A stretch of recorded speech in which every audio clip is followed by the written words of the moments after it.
Imagine discovering a weapon so advanced, it could wipe out an entire city in seconds. Yet no trace of it remains today. One blade on this list was so perfectly forged, experts in the 20th century still couldn't explain its secret. Weapon number 3. Its power was unleashed only once, and the ruins are so dangerous, scientists are forbidden from getting close. Another shattered warships without firing a single arrow, using a force we barely understand even now. And the final weapon? Every search party sent after it has met with disaster. 5 weapons, 5 mysteries, 1 countdown you won't believe. Weapon 5. The Sword of Gojian. 1965. A team of archaeologists in China's Hubei province are excavating an ancient tomb. It's been sealed for over 2,000 years. The air inside is thick, stagnant. Everything they've found so far has been corroded beyond recognition. Pottery fragments, bronze artifacts crumble to dust. Then one worker's hand brushes against something in the mud. A sword, still in its scabbard. He pulls it out, and in the beam of his flashlight, something impossible catches his eye. The blade, it's gleaming, like it was forged yesterday. Not a single spot of rust. Not one nick or scratch. One of the archaeologists runs his thumb along the edge to test it. The blade slices through his glove and into his skin before he even registers what happened. This is the Sword of Gojian, forged around 500 BC for the King of Yu during China's spring and autumn period. When metallurgists analyzed it, they found something that shouldn't exist. A precise ratio of copper, tin, lead, iron, and sulfur that creates a corrosion-resistant alloy we couldn't replicate until the 20th century. The blade was still sharp enough to cut through 20 sheets of paper in a single stroke. After 2,500 years underground. But here's where the story gets strange. King Gojian didn't just commission one sword. Historical records mention an entire arsenal. 8 legendary blades forged by the same master swordsmith, Oyu. Each one supposedly superior to the last. The records describe these swords as having an almost supernatural quality. They hummed when unsheathed. They could cut through iron like cloth. Warriors who wielded them were said to be unbeatable. Gojian's personal sword, the one in the tomb, was actually considered the weakest of the 8. So where are the other 7? After Gojian's death, the swords were passed down through generations of Chinese royalty. Each blade had a name. Each one was worth more than a city. They appeared in battle records, royal inventories, poems written by emperors. Then, during the Qin dynasty, around 210 BC, they all vanish from historical records at exactly the same time. Here's what we know happened. Emperor Qin Shi Huang, the man who built the terracotta army, became obsessed with immortality. He feared assassination so intensely that he ordered all weapons in China to be confiscated and melted down. All of them. Swords, spears, arrows. He built 12 massive bronze statues using the melted metal as a symbol of his power. The 7 swords of Oyu were supposedly among them. Melted. Destroyed. Their metallurgical secrets lost forever because one emperor was paranoid about being killed. But some historians don't buy it. These weren't just weapons. They were national treasures, worth more than gold. And there's no record of anyone actually witnessing their destruction. At least we know those swords were made by human hands. The next weapon? 3 different civilizations couldn't agree on what it even was. Some called it a gift from the gods. Others called it proof of visitors from the stars. But everyone agreed on one thing. It could turn an entire battlefield to glass. Weapon 4. The Archimedes' Death Ray. Syracuse, Sicily. 212 BC. The Roman general Marcus Claudius Marcellus stands on the deck of his flagship, watching the city walls. He's brought 60 warships and 10,000 soldiers. Syracuse is defended by merchants, scholars, and an old man with a mathematical obsession.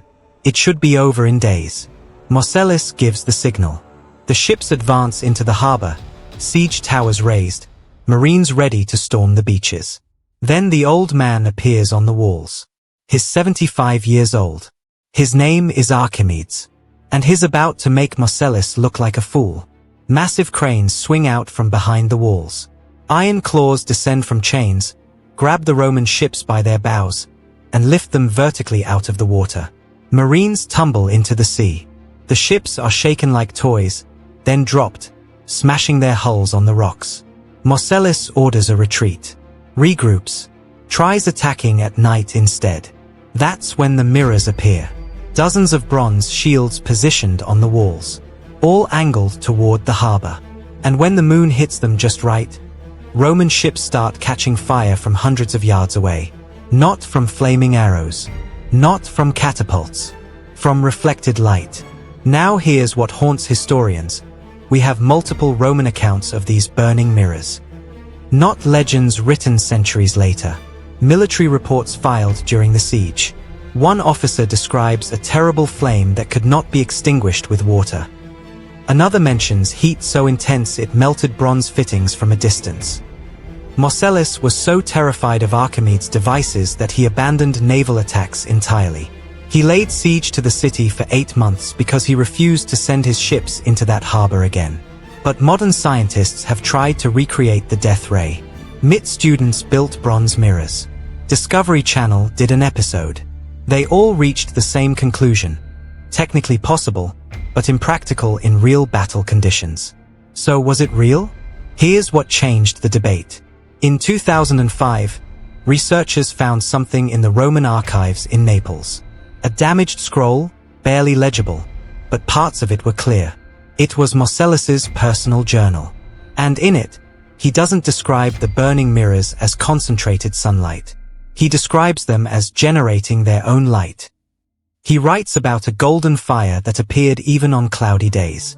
That's not reflection. That's something else entirely.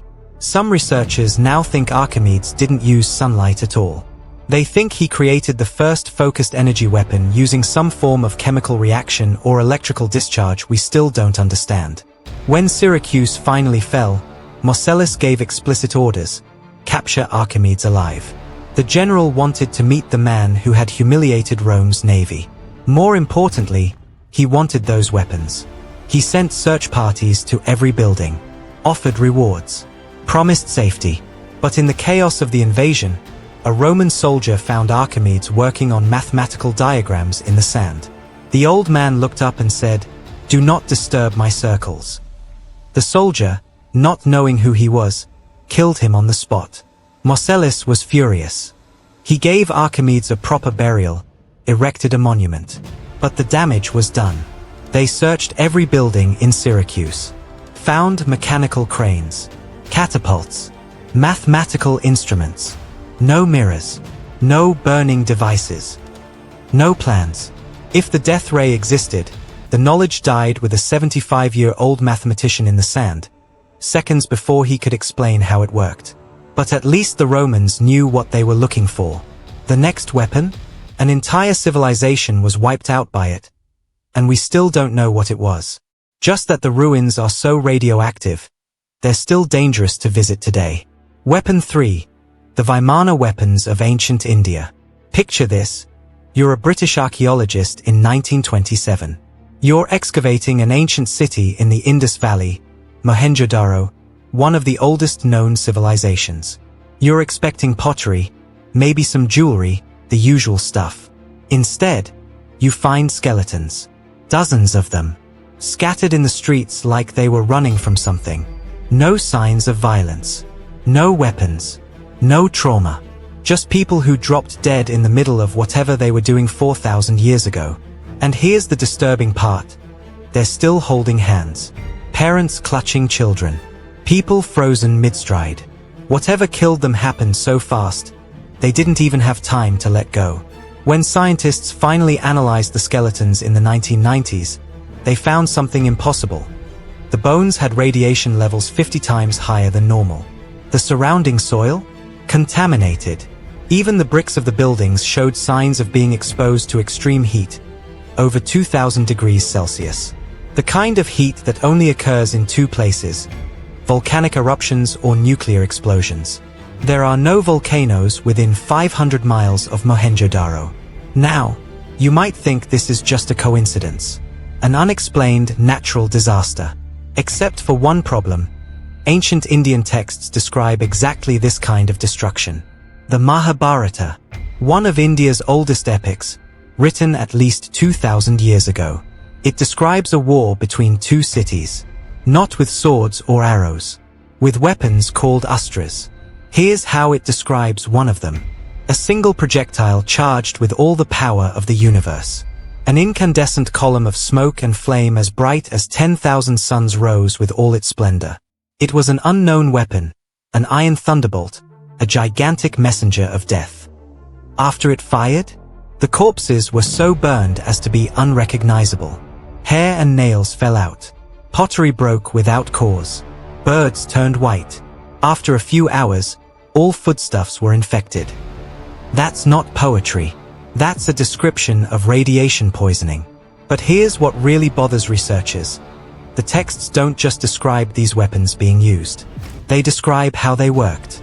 The Brahastra required a specific mantra and mental focus to activate. It could only be used once, then had to be recharged over years. And most importantly, the texts warn that using it incorrectly could destroy the wielder and his entire lineage. Think about that.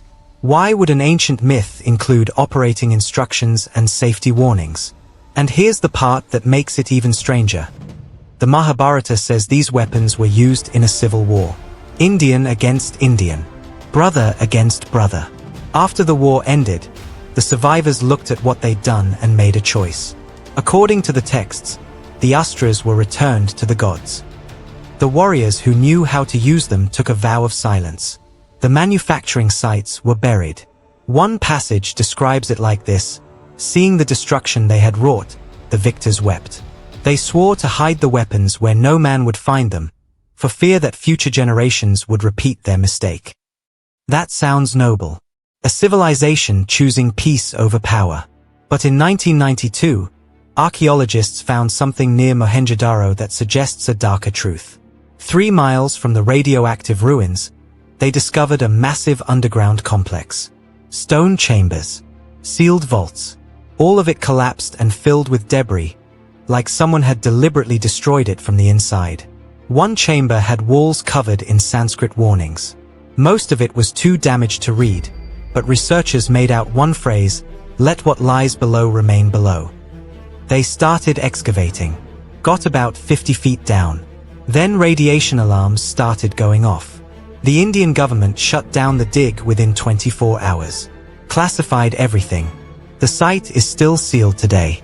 So where are the astras now? Buried under Mohenjo-daro? Hidden in some collapsed vault that's still too radioactive to excavate? Or were they actually destroyed by a civilization that realized they'd created something too dangerous to exist? Here's what we know for certain. Something killed thousands of people in Mohenjo-daro instantly. The site is still radioactive 4,000 years later. Ancient texts describe weapons that match nuclear effects with disturbing accuracy. And when archaeologists got close to finding answers, the dig was shut down and buried. Maybe some weapons should stay lost. But at least those weapons were hidden deliberately. The next one? It vanished during the single most mysterious explosion in human history. An explosion that flattened 770 square miles of forest, killed everything for hundreds of miles, and also destroyed the only working prototype of a weapon that could have ended World War I in a single shot. Weapon 2. The Tesla Death Ray. June 30th, 1908. 7:17 a.m. Siberia. A Tungus hunter named Ivan Petrov is checking his traps when the sky catches fire. He looks up and sees it. A column of blue light, brighter than the sun, stretching from the horizon straight up into space. The light pulses once, twice, then explodes. The shockwave hits him like a wall. He's thrown 20 feet through the air. Trees around him, massive pines that have stood for centuries, are flattened like grass. The heat is so intense his shirt starts smoking. When he finally stands up, he sees something impossible. 770 square miles of forest, gone. 80 million trees incinerated instantly. Not burning, not fallen. Incinerated. No crater, no meteor, no explanation. For over a century, scientists called it the Tunguska event. The official explanation? A meteor exploded in the atmosphere. But there's a problem with that theory. Meteors leave fragments. This left nothing. Meteors create impact craters. This left the ground perfectly intact, just scorched. And meteors don't create columns of blue light that multiple witnesses saw hours before the explosion. What they saw sounds a lot more like electricity. And there was one man, 5,000 miles away, who was experimenting with electricity on a scale no one had ever attempted. Nikola Tesla. By 1908, he'd already invented alternating current, the induction motor, and wireless radio. But his obsession was something bigger: wireless energy transmission. His Wardenclyffe Tower on Long Island was designed to send electricity through the Earth itself. No wires, no limits. Free energy for everyone on the planet. That's what he told the newspapers. But in his private notes that weren't discovered until 2013 in a Serbian archive, he was working on something else entirely. Something he called the focused telluric weapon. He wrote, "By channeling precise frequencies through the Earth's electromagnetic field, I can create a discharge of any magnitude, at any point on the globe. The target would experience the full force of a lightning storm concentrated into a single point. An invisible weapon. Impossible to defend against." And in June 1908, he claimed he was ready to test it. Here's where it gets disturbing. Tesla's notes from June 1908 have a very specific entry.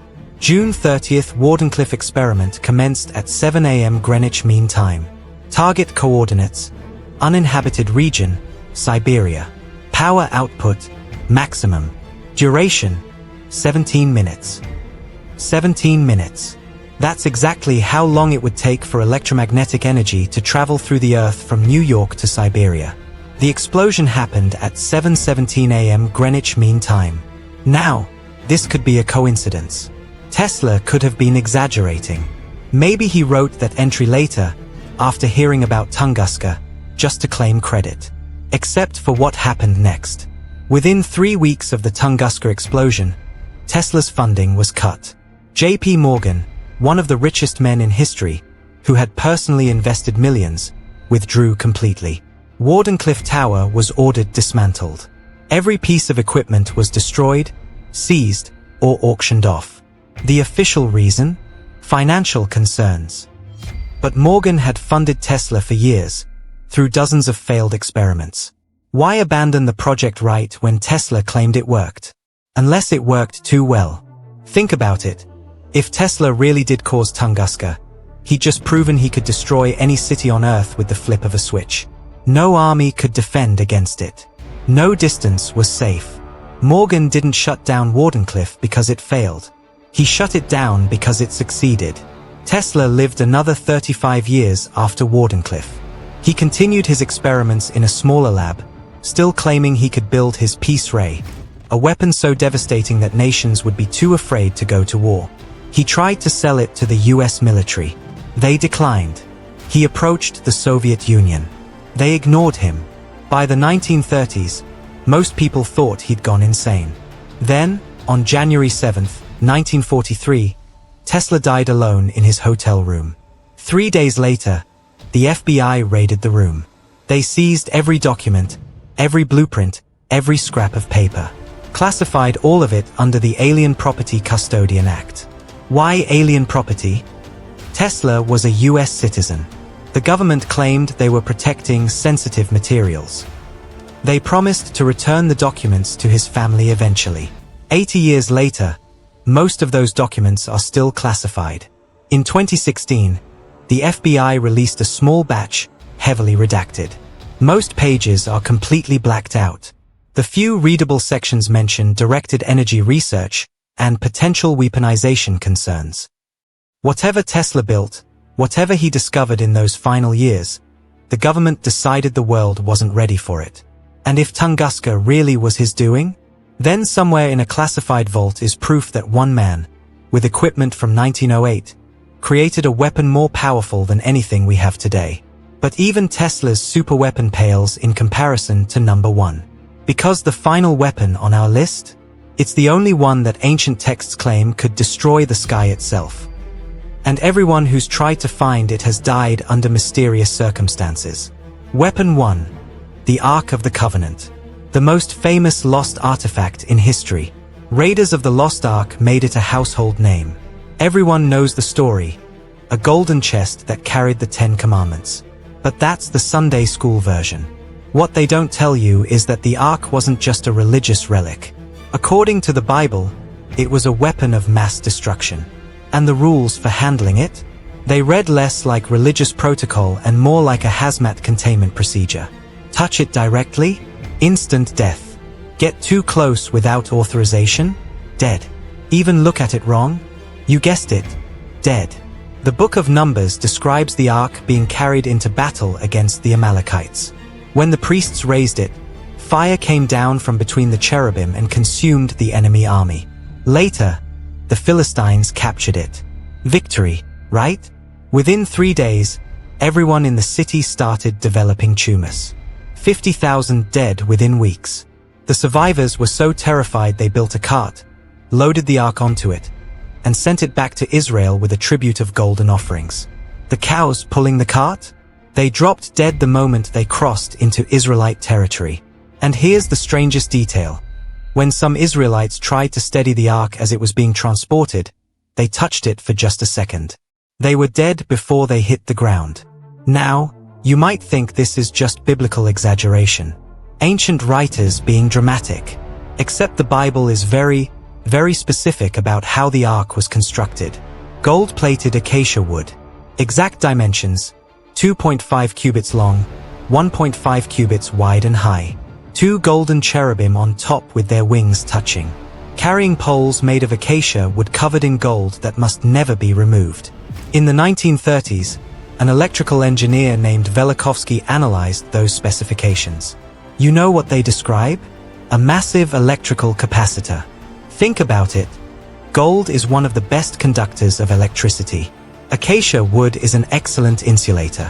In the dry desert climate of ancient Israel, that combination would build up enormous static charges. The 2 cherubim with their wings touching?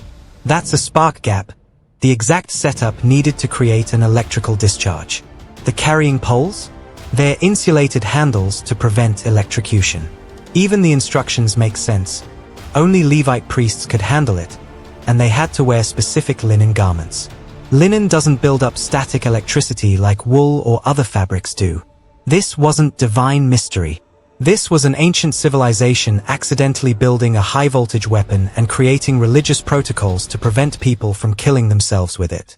But that still doesn't explain where it went. 586 BC. King Nebuchadnezzar of Babylon invades Jerusalem. His army is unstoppable. They breach the walls, storm the temple, loot everything. Gold menorahs? Taken. Silver trumpets? Taken. Sacred vessels? Taken. We have Babylonian inventory records listing every treasure they seized. The Ark of the Covenant is not on that list. It's not mentioned in any Babylonian document. No triumphant inscription about capturing Israel's most sacred object.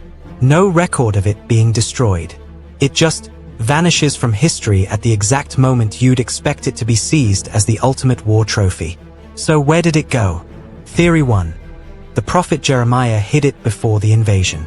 The apocryphal book of Maccabees claims he took it to Mount Nebo and sealed it in a cave that will remain unknown until God gathers his people together again. Theory 2. It was taken to Ethiopia. The Ethiopian Orthodox Church claims they have it, locked in a chapel in Axum. One guardian protects it his entire life. No one else can see it. Ever. When journalists have asked to verify this, the church's response is always the same. The Ark must never be viewed. The last person who looked inside died within the hour. We will not repeat that mistake. But here's the theory that keeps archaeologists awake at night. In 1981, American archaeologist Ron Wyatt claimed he found a cave system beneath Jerusalem. At the end of a tunnel, he found a stone chamber. Inside, a gold-covered chest matching the Ark's description. He took one photograph, collected tissue samples from dried blood on the stone, then sealed the entrance. Wyatt only told 4 colleagues what he'd found. Within 3 years, all 4 were dead. One from a heart attack at age 43. Another fell off a cliff during an unrelated dig. 2 died in a car accident together. Wyatt refused to reveal the location. He claimed it was too dangerous and that the world isn't ready. He died in 1999, taking the location with him. The Israeli government investigated. They found the tunnel system Wyatt described. Started excavating. At 50 feet down, they stopped. Classified everything. Sealed the site with concrete. Workers reported strange equipment failures. Batteries draining instantly. Cameras malfunctioning. Several experienced what they described as electrical sensations the deeper they went. One worker was hospitalized with symptoms matching electrical shock, even though he never touched any wiring. The official statement? Structural instability. But the site wasn't reinforced and reopened. It was permanently sealed. And any researcher who files a permit to excavate there is denied without explanation. So where is the Ark of the Covenant?